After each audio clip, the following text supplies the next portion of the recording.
Okay,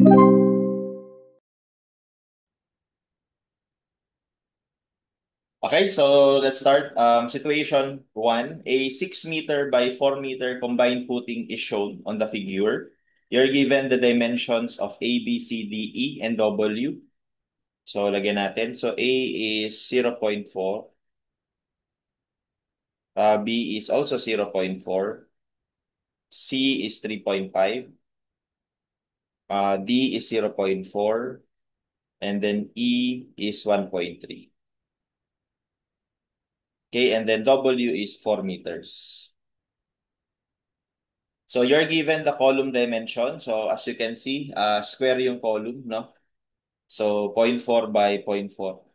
And then, so parehas column. Effective depth is also given. FC prime, Fy are both given, and then we are given the following shear forces. Because sa problem na to, we are given a combined footing with a given shear diagram. But this shear diagram is along the long direction, ano? So the shear diagram is representing the shear diagram along this direction. Okay? So, given naman yung mga values ng shear, so lagyan lang natin is 156.8. This is 610.4. So, obviously that's negative kasi nasa ilalim yung diagram, yung value na yun ng shear. And then this is 761.6. And then lastly, this is 509.6. All right. So, compute the punching shear stress at column B. So, yun yung unang tanong, what is the punching shear stress?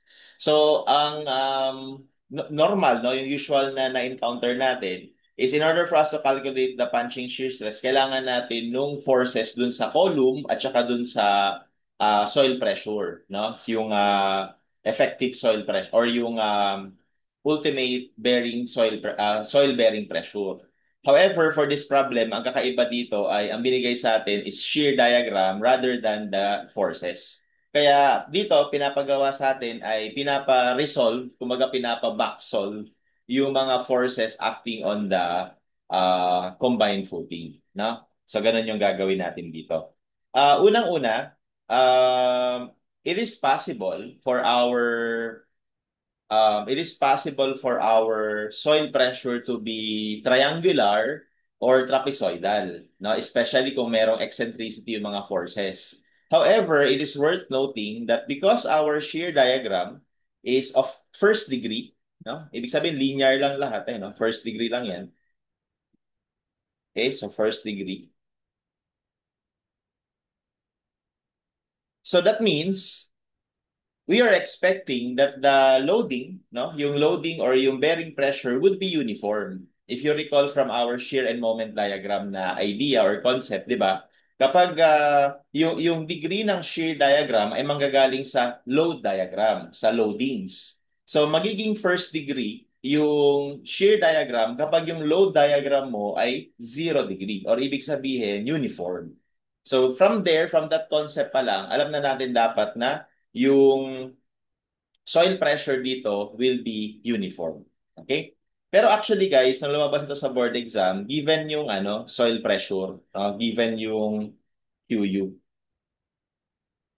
ay given. Kaya lang dito, sinadya ko lang na hindi ibigay so that we would include that in our analysis. Anyway, i-drawing natin sa yung itsura nito sa long direction. No? Yung section na yan. So, ang itsura ng section ay ganito.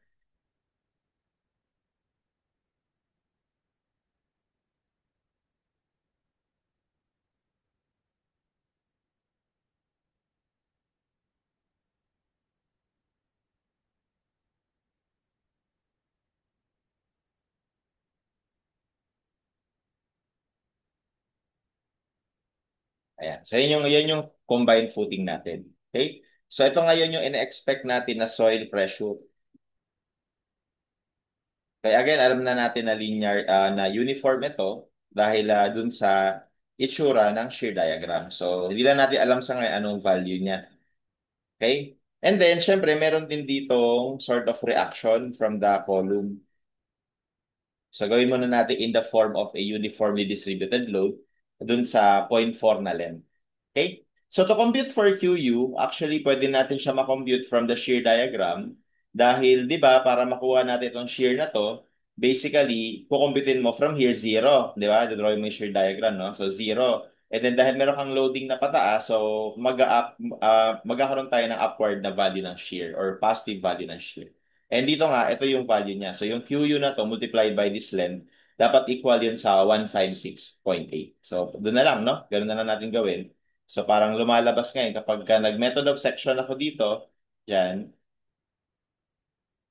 nyari mag-method of section ako dyan, so ang mangyayari, ganito. Okay, so meron tayo ditong QU na upward.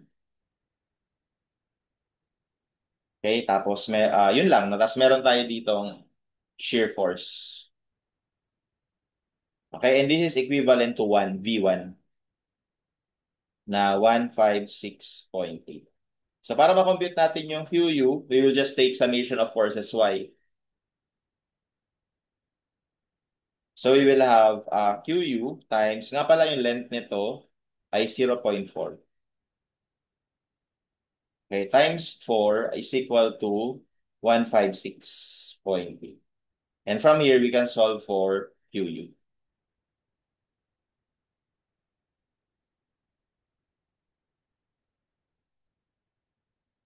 So 156.8 over 4.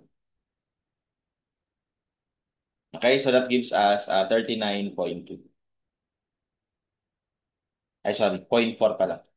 Point, 0.4 pala to, guys. Sorry. 0.4. Ayan. So our QU would be 392 kilonewton per meter. Ayan. Okay, sa yun yung QU natin. And actually, you can counter-check yan dito sa kabila. Kapag dito ka naman sa kabila, dapat ang value nun ay 509.6, no, for a length of 1.3. Kapag ginawa naman natin yun, we have 509.6 divided by 1.3. So we can verify that this is actually uniform, no? 392. Okay, so that's our QU. So now we are ready to compute naman yung uniform load na to. Okay, kasi kailangan natin yan eh, di ba? In order for us to determine the punching shear force. Ano? Kasi para makuha natin yung punching shear stress, kailangan natin malaman yung punching shear force dun sa critical section for two-way shear. So, tawagin ko na lang siguro ito na WA for column A and then WB for column B. So, ang question, paano natin yan kukumputin? So, actually, ganun din, we will base that in our shear diagram. Para ma-involve ito, pwede tayong mag-cut dito. Kasi alam naman natin yung value ng shear dito eh. Ito yun. Ito yung value niya. 610.4 ano. So gagawin ko, mag-cut naman ako dito. And then isolate ko yung kaliwa ulit. So kaliwa kasi mas ano eh, mas maiksi yung kaliwa. Ayan, so ganyan.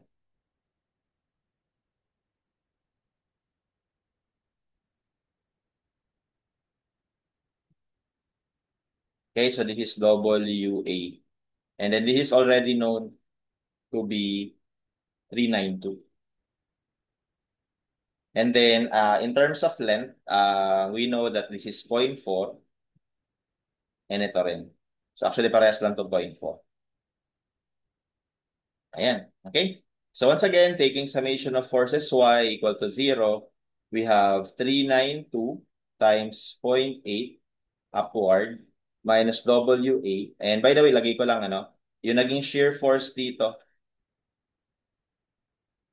ay equal sa to, 610.4.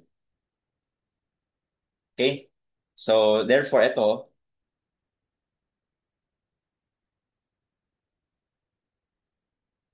so WA times 0.4. Okay, ang value niyan ay dapat equal sa 610.4. Actually, 610.49 should be negative, no? Kasi nasa negative side siya. Pero anyway, mangyari lang pag hindi mo nailagay yung negative. Pag negative lang yung sagot mo dito sa WA, which is okay. No, alam naman natin ang anong context nun. So, we have 392 times point 8 minus yung hinahanap natin times point 4 equals negative 610.4. Okay, and that gives us 2,310 kilonewton per meter. Ayan. Okay? So yan ngayon yung load for column A. Okay? And then yung load for column B, so actually pwede tayong dumiretso sana sa column B eh. Kasi ang hinahanap lang naman pala dito na punching shear is yung sa column B. So pwede namang diretso tayo sa column B. So kung gusto natin makuha yung sa column B, dito naman tayo magka-cut. Yan. Tapos ang isolate naman natin itong kanan naman para maiksi lang, hindi masyadong mahaba. So dito ko lang gagawin sa baba. So ito naman yung cut na. So lagyan natin yung mga pangalan ha. Tawagin ko to na section A. Ito yun. Ito naman yung section B. Ito yun. And then for section C, ito naman yung section C. So we have,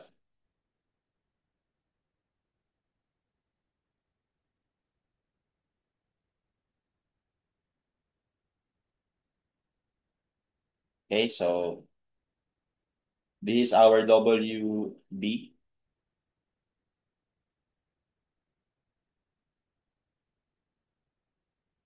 And then this is still our QU.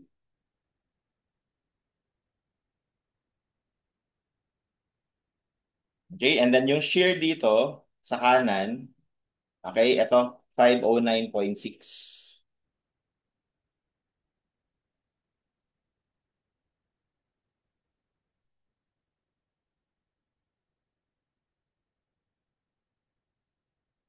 Okay, so 509.6. Before na pala yun.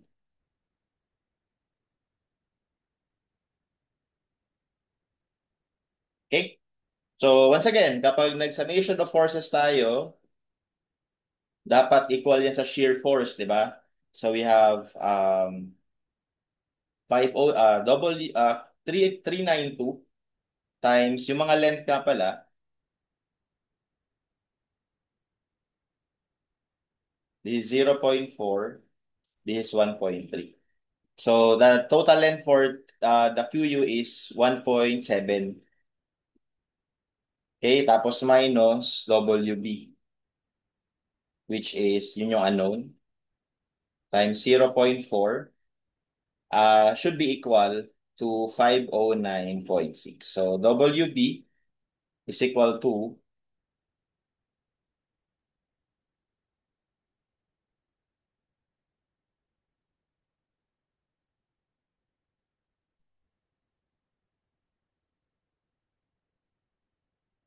okay, so 392. Okay, so, ba?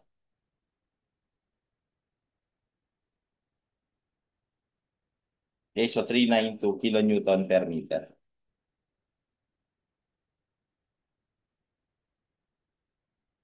Okay? So that will be our WB. All right? So, um, now, well, just to counter check, no? Pwede rin na yung pag-cut natin dito, ay sorry, meron akong na-overlook. Hindi pala 509, guys. Dito nga pala ako nag-cut. So, dito pala dapat. Ito. So, this should be the value, no? 761.6 pala dapat. Sorry. So, ito ay dapat 761.6. So, tama yung kanina na V3 ito. So, medyo naduling. 761.6. So, dapat ito ay equal sa 761.6.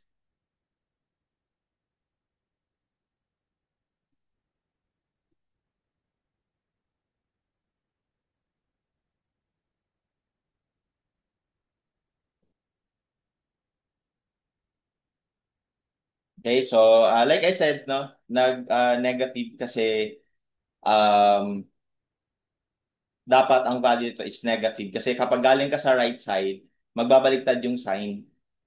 Yung kanina kasi nung nag-cut tayo dito, puro left side yung kinonsider natin. And kapag puro left side, di ba pag nag-drawing tayo ng shear diagram from left to right, kaya nangyayari, yung mga values niyan, we are using yung positive yung nasa taas, tapos negative yung nasa ilalim. Pero take note of this, kapag nag-method of section ka tapos nag-cut ka sa right side, okay, tapos right side yung in-isolate mo, magbabaliktad yung mga sign niyan. Alright? So magbabaliktad yan. So that's why dito, ang lumabas, negative. No? So kasi dapat ito negative to. Kapag ginawa ko negative yan, magpa-positive na to. Ay, sorry. Mag-iiba pala yung value, na mag-iiba yung value kapag hindi natin na-correct yun. No? So dapat ma-correct natin yun. Okay? So kasi again, dito tayo sa right side nag-cut. Okay, ang ina-isolate natin ito nasa kanan. Kaya magbabaliktad dapat yung mga signs nito. Okay, pero pakita ko lang. So what if dito naman ako magka-cut? Dito naman sa kabila. Tingnan lang, i-verify lang natin yung sagot na to. Na dapat ito yung sagot, no? 3,570. Lagay ko lang, ano? 3,570. Okay? So what if dito ako nag-cut? Diyan. Tapos ang in-isolate ko itong kaliwa. So ang mangyayari, ito dapat positive na kasi galing ka na sa left eh. Okay? So gawin natin yon. Section C sa left. Ito section C sa right. No? So, section C sa left. Okay? Um, Actually, dapat pala hanggang dito. So, ibang section to. Kasi pag dito lang ako nag-cut, pag dito lang ako nag-cut, hindi madadama yung WB. No? Hindi siya madadamay. So, dapat dito ako mag-cut. Yan, pag ganyan. Okay? So, dapat ibang section to. So, ibahin ko na lang yung kulay. Ayan. Okay? Tawagin na lang natin to na section D. Okay? Tapos sa left tayo nakatingin. So I'm just giving you different options, no? So it's up to you to which one you will use in your actual computation.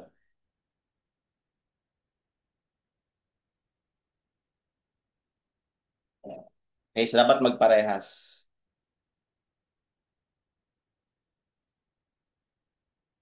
Okay, so again, this is your WA. We already calculated for this. Pero dito meron akong ano, no? So ito tama naman to kasi ginamit naman natin yung negative sign netong 610.4. So tama naman 'yan. So that we will just adapt this value to 310. Okay, and then this is QU equals 392. And then the measurements,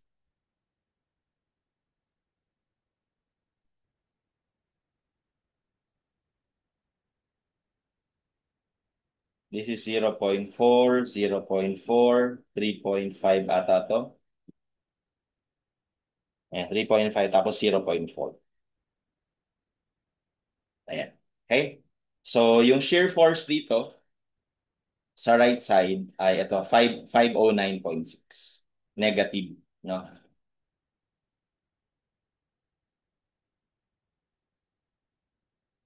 Okay, and then ito yung hinahanap natin,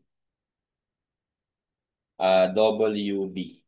So, once again, kapag nag-summation tayo ng forces, so we have from the left, so we have 392,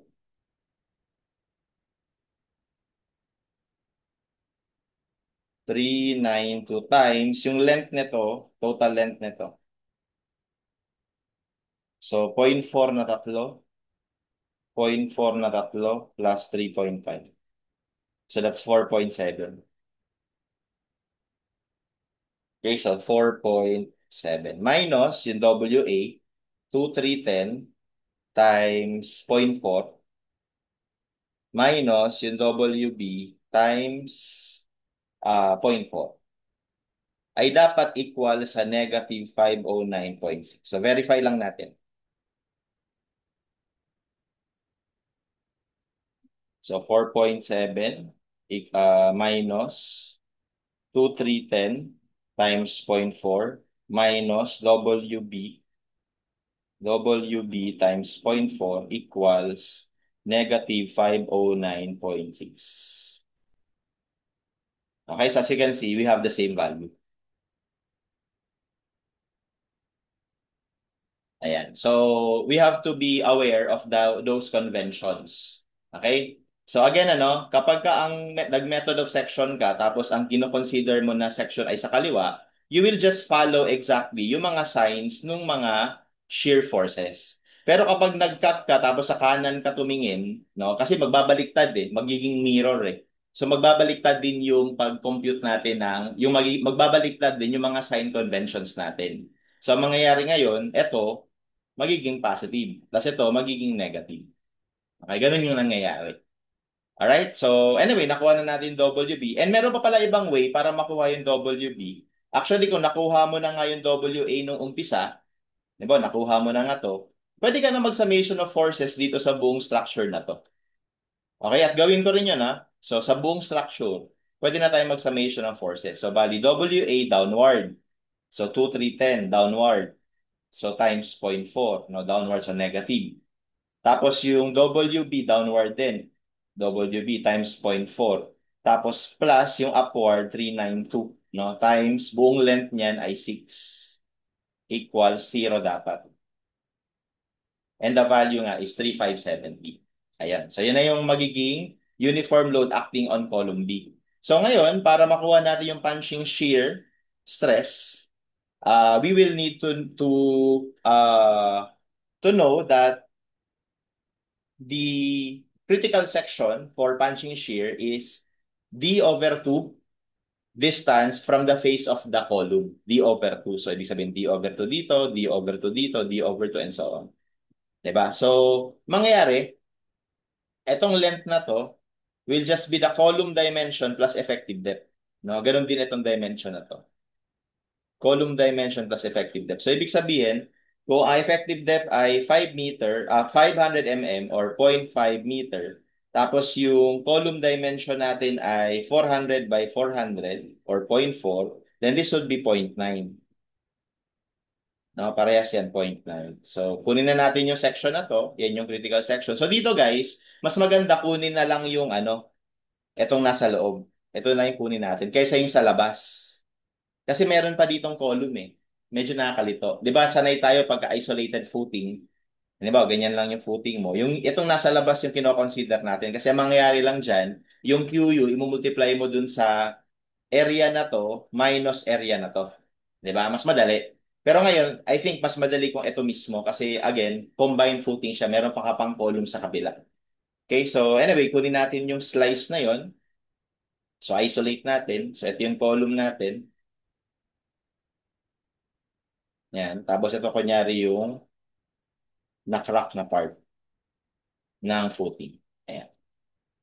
Okay, so now, because we have a uniformly distributed load na column force, no, na WB. So, bali ang itsura nun dito, ganito. So, siguro lakihan ko ng konti.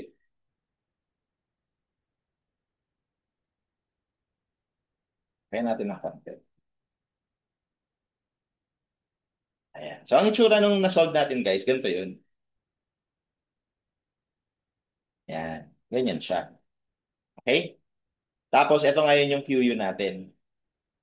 O nga pala, ito nga palang QU na to, itong QU na to is ano pa lang to kilonewton per meter. If you want to convert this into kilopascals, kasi 'di ba dapat yung pressure natin is kilopascals. Pag ganito dapat 'yan eh.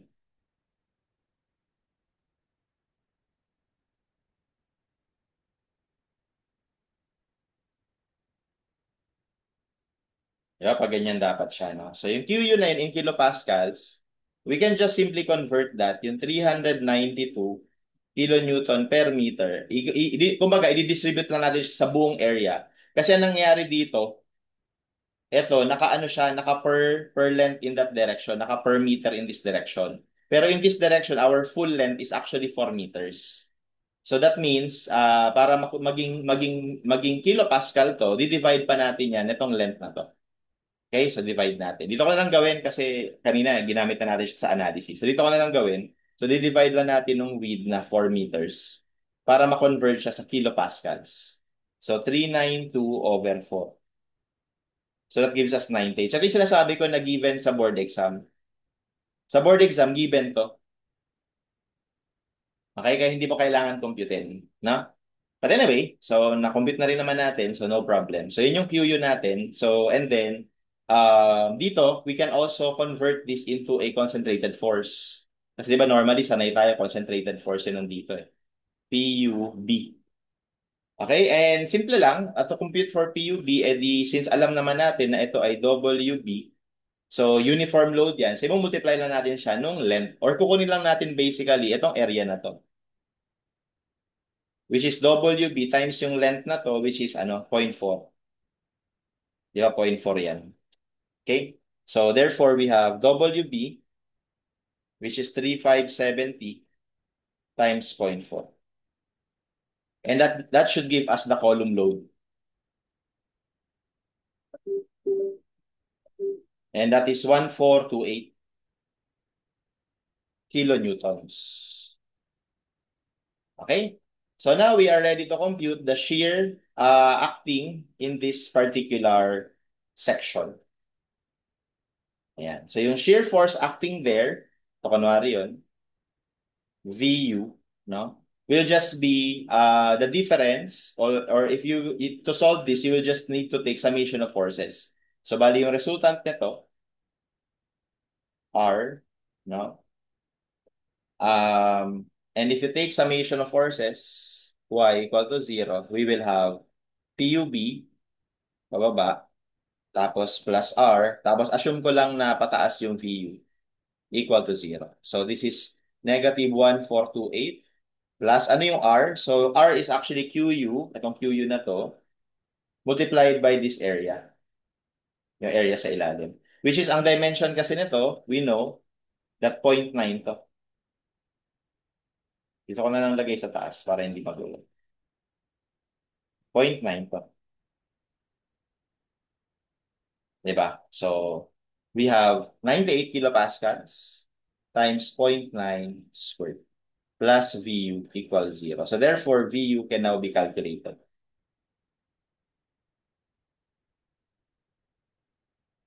Okay, and that gives us 1348.62 kilonewtons. And after that, pwede na natin makompute yung punching shear stress.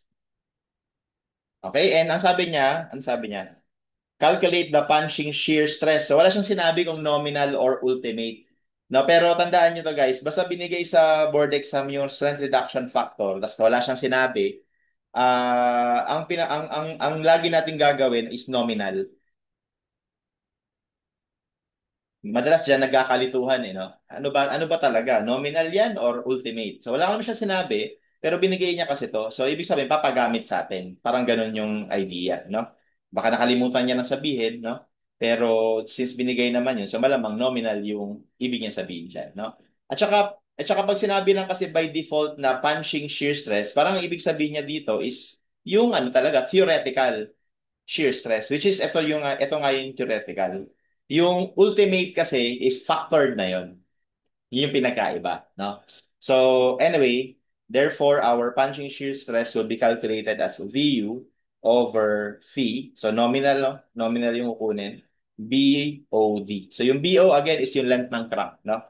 So the nominal punching shear stress would be 1348.62. Gawin lang natin itong 1,000 or gawin lang natin siyang Newton. Tapos phi, 0.75. Tapos yung length ng crack is 4 times 0.9. Okay? And then, or should I say, gawin natin siyang millimeter kasi gusto ko naka-megapascal yung sagot. So 4 times 900. And then yung effective depth, di ba effective depth to eh. Di ba? Which is given naman sa problem na 500.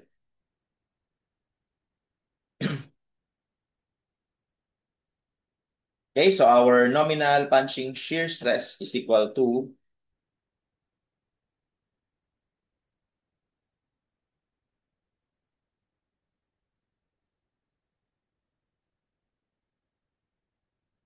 okay, so 0.999 megapascals. Okay, and that would be our answer for the first question. Okay, letter C. Okay, next. Calculate the critical wide beam shear stress. So, wide beam shear stress naman yung tinatanong. So, dito naman, hindi naka-specify. Ito kasi naka-specify eh. Pero sa totoo lang guys, I think yung B din dito, yung column B rin dito ang may maximum na punching shear stress. Bakit? Kasi si A, nung na-compute natin yung load niya, ano lang, ito lang, 2,000 lang, 2,300 lang. Kay column B, mas malaki. Ito, 3,570.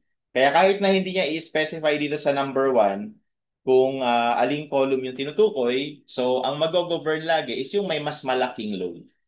Okay, kasi doon mas critical yung punching shear stress. Now, for the wide beam shear stress, hindi niya sinabi kung saan yung critical. So, tayo maghahanap. Di ba? Tayo maghahanap. So, actually, dalawa ang, marami tayong pwedeng hanapin dito kasi di ba dapat ang alam natin sa punching shear stress, I mean, sa wide beam shear stress, is it is located at the D distance from the face of the column. So, ito yung column, pwedeng ito yung critical section. Okay? Pwede rin dito sa kabila. For column A. For column B naman, pwede nandito yan. Okay? O di kaya pwede rin sa kabila. Okay? And in fact, pwede rin dito.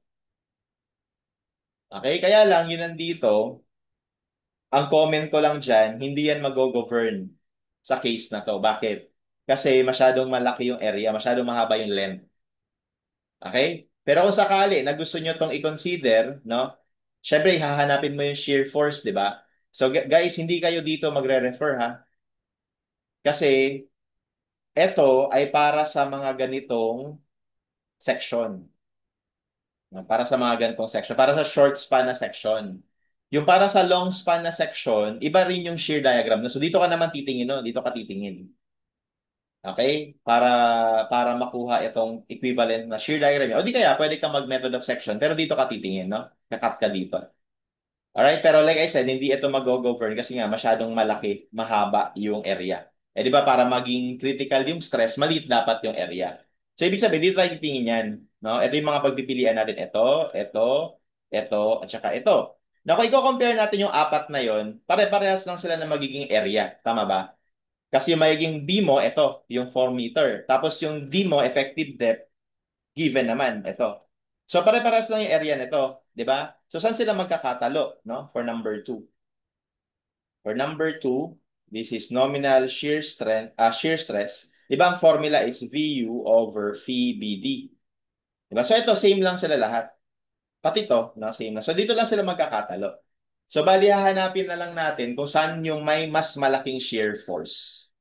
Ganun na lang.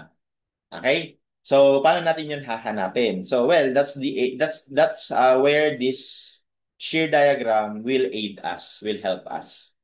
No? So, definitely hindi dito malaki yung VU kasi kung titingnan mo, dito yung tatama, mas maliit yun sa 156. No? Kapag dito ka naman, dito yung tatama somewhere, mas maliit yun sa 610. Okay? Kapag dito ka naman, mas maliit yon sa 761.6. Kung dito ka naman, mas maliit ng konti sa 509. So, saan kaya yung pinakamalaki sa sa apat na yon? So, syempre, yung pinakamalaki is yung mas maliit dito sa pinakamalaki. So, ibig sabihin, yung pwede nating i-assume dyan na critical section ay ito. Yan. So, kailangan lang natin mahanap ano equivalent shear dito. Okay, so dalawa yan, ano? Pwede tayong mag-method of section para makuha yung shear force or pwede tayong tumingin na lang doon sa shear diagram. So, ang una kong gagawin, titingin na lang muna ako sa shear diagram. So, hahanapin ko to. Anong value niyan? Okay, so para mahanap natin yung value niyan, ang gagawin ko lang ay dapat alam natin na mula dito, hanggang dito, yun ay yung effective depth. Okay? And then kailangan lang natin gumamit ng mga triangles, ratio and proportion sa mga triangles, ano? So, buddy, let me just take another figure para hindi magulo.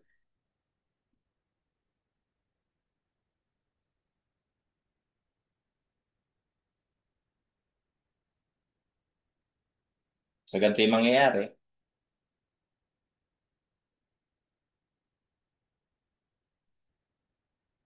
So this is 610.4 while this is 761.6. Tapos ang critical section for wide beam shear, sabi nga natin nandito. No? So hahanapin natin to. So tawagin natin na VU yan. Okay? Pero yung distance niya galing dito is 500 or 0.5. Okay? So sa mga measurements, ito ay 0.4, ito ay 0.4. Pero importante lang dyan, ito 3.5. So ang una ko munang gagawin, nahanapin ko yung length na to. Kasi pwede tayong mag similar triangle. So hanapin muna natin yung length na to. Ito, x. So yung kung x yan, itong kabila, 3.5 minus x. So by rational portion, we have x over, bali itong triangle na to ay similar sa triangle na to. So we have x over 761.6 is equal to 3.5 minus x over 610.4. So solving for x, we have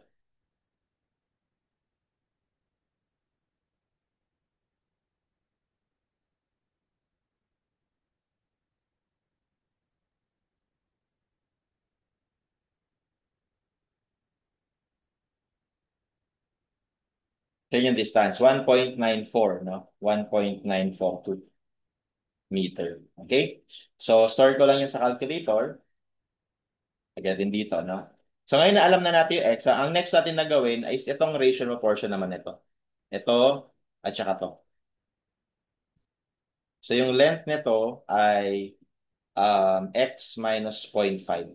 Okay, so by ratio proportion ulit, VU over 1.942 minus 0.5 is equal to 761.6 over 1.942. Okay, and from here, we should be able to calculate for VU. So our VU would be 761.6 times A minus 0.5 over A. Okay, and that gives us 565.6 kilonewton. So yan na yung VU natin. Okay? So bago tayo mag-compute ng wide beam shear stress, i-verify muna natin na yan talaga yung VU by method of section naman. Okay, gawin din natin siya ng method of section. So ang gagawin ko, magka-cut ako dyan, dito. Tapos, again, pwede mo isolate yung kaliwa, pwede mo isolate yung kanan, whichever you find more um, convenient, no? So, ang gawin ko na lang, itong kaliwa, ikakat ko. Itong sa kaliwa. So, kapag yung kaliwa naman, so another solution to ha. So, ganito naman yung mangyayari. Ayan. Nandito ulit yung ano natin, QU.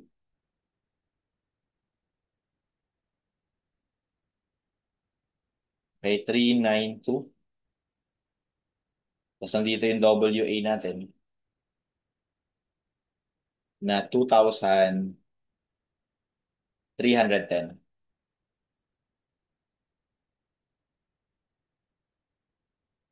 Okay, so, and then ito yung hinahanapan natin ng shear. Ayan. Okay, so in terms of measurements, siguro ba, ibaba ko na to. Hindi magkasya. So in terms of measurements, ito ay 0.4, ito ay 0.4, ito ay 0.4. Tapos ano to? So ano ba sukat nito sa kabila? Anong sukat nito? Okay, dahil ito ay 0.5, tapos ito ay 3.5, so malamang ito ay 3. So 3 to. Okay, so taking summation of forces, y equal to 0. So we have negative 2,310 times 0.4 plus 392 times, ilan doon lahat to? 3.8. 3.8 and then plus VU. So VU can now be calculated, no? 2,310 times 0.4 minus 392 times 3.8. So we have negative 565.6. So negative lang, ibig sabihin lang, mali yung direction ko ng neto. Dapat pababa. 0.6 kilonewton. So therefore, same lang yung VU natin. Okay, so may option kayo, no? Pwede kayong mag-method of section or once again, you can rely on the shear diagram. Yun nga lang, mag-ano kayo, mag-geometry kayo. So you just choose ano yung mas komportable kayo, no? So anyway, computin na natin yung yung wide beam shear stress nominal that is 565.6 gawin nating Newton over 0.75. Tapos yung length ng crack ito which is 4, di ba? So gawin nating mm para maging megapascal. So 4,000 tapos yung effective depth 500. So that should give us 565.6 thousand over 0.75 times 4,000 times 500. So that is 0.377 megapascals. Okay, so that will be our answer.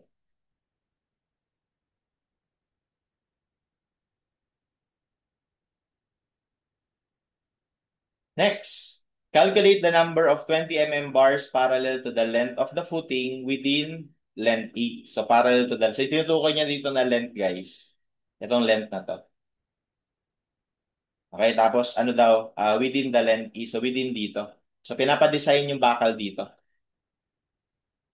Okay, so para ma-design yung bakal doon, syempre, dapat alam na naman natin kung nasaan yung critical section for flexure. Which is ano lang naman nasa face lang nung column. So bali ganito. Um, okay, so again, meron tayong dalawang option dito para makuha yung moment. Kasi kailangan natin yung moment, di ba? So, pakita ko na lang parehas ulit. Okay, so ito lang naman interesado tayo. So, ito na lalagyan to. 1.3 meters ito, 4 meters ito.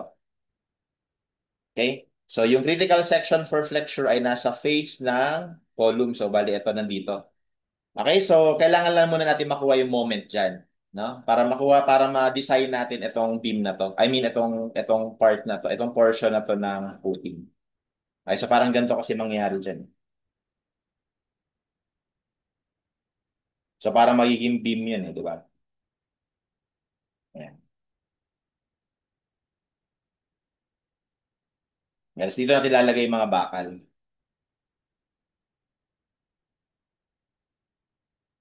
Ganyan. No? Yun yung mga bakal natin.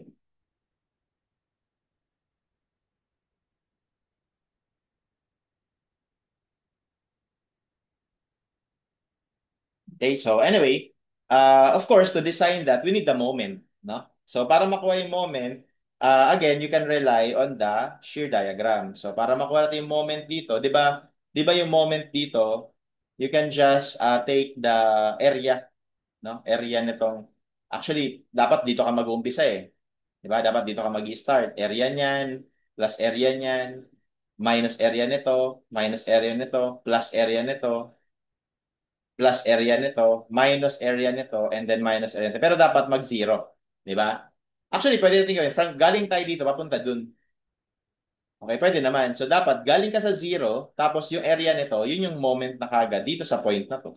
Kasi ang kailangan lang naman natin moment dito Okay, so yun na lang ang gagawin ko, no?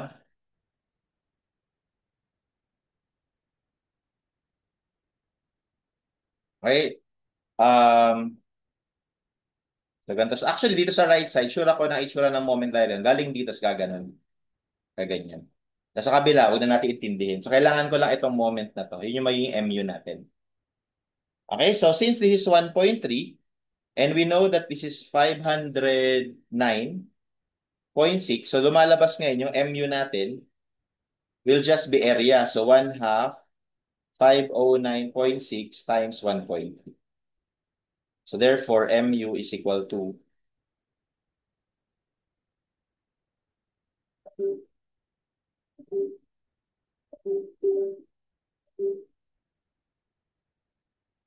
okay, so 331.24. That is using the shear diagram. Kung ano, kung ayaw ko mag-shear diagram, pwede naman tayo mag-method of section.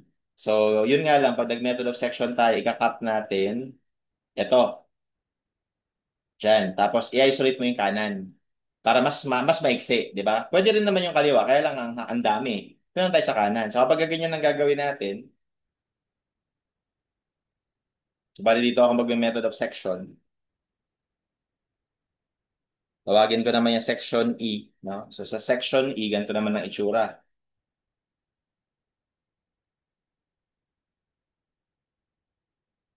Yan lang, no? Tapos meron tayo ditong upward pressure na 392. Okay, tapos ang length nito 1.3. Okay, so syempre meron ditong shear, meron ditong moment. Okay, so ngayon, yung moment na yun yung MU. So para makuha yung moment, edi mag-summation ka lang ng moment at E equal to 0. So we have MU would be equal to 392 times 1.3 times 1.3 over 2. So our MU would be,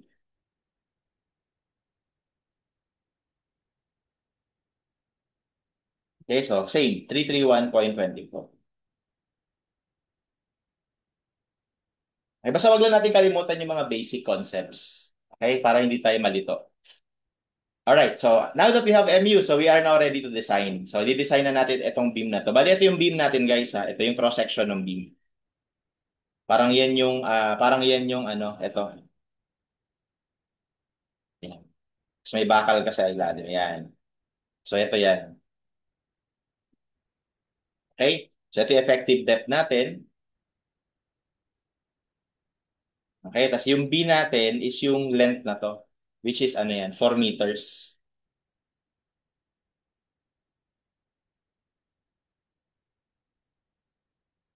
Okay?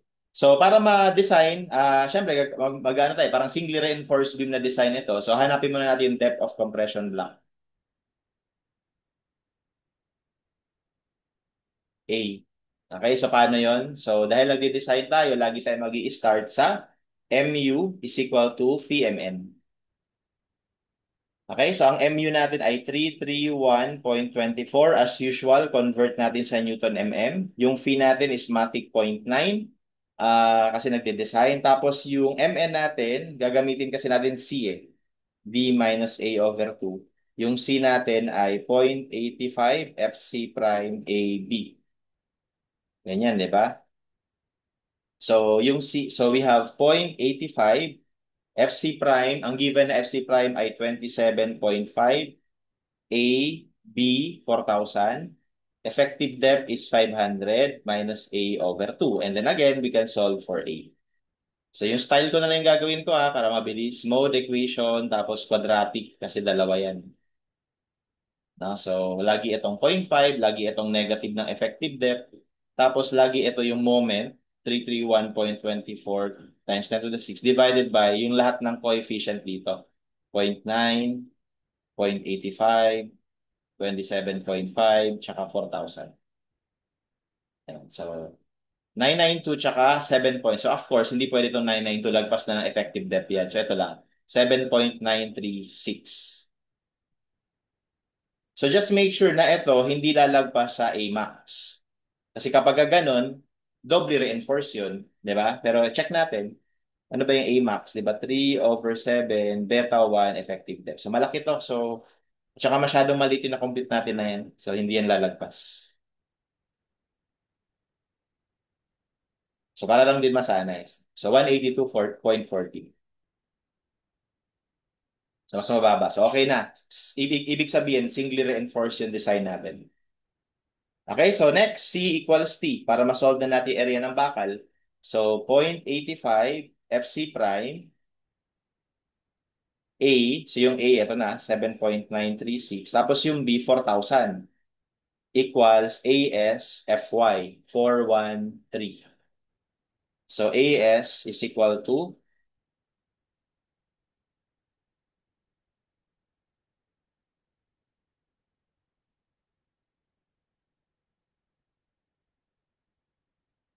Okay, 1,796.65 millimeters square. So bago ka mag-decide na yan talaga yung sagot, i-check mo muna siya sa minimum. So ang minimum natin is whichever is larger between 1.4 over Fy BD and 0.25 square root of Fc prime over Fy BD.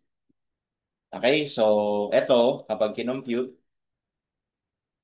1.4 over Fy, yung B natin 4,000, yung D natin 500. So that's 6,779.66.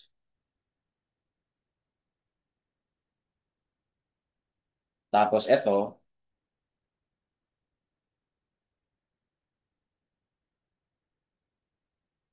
6,348.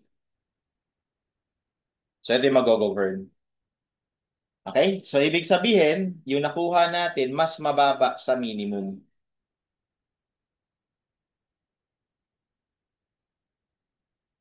So therefore, yung gagamitin natin na AS is yung minimum. Okay? So therefore, yung number of bars, kasi tinatanong number of bars is just AS over area ng bar. Ang pinapagamit na bar area or bar diameter ay 20 mm. So we have pi over 4 times 20 squared. So that gives us,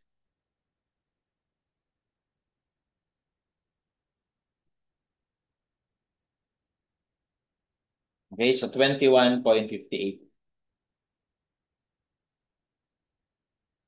So or that is 22 bars.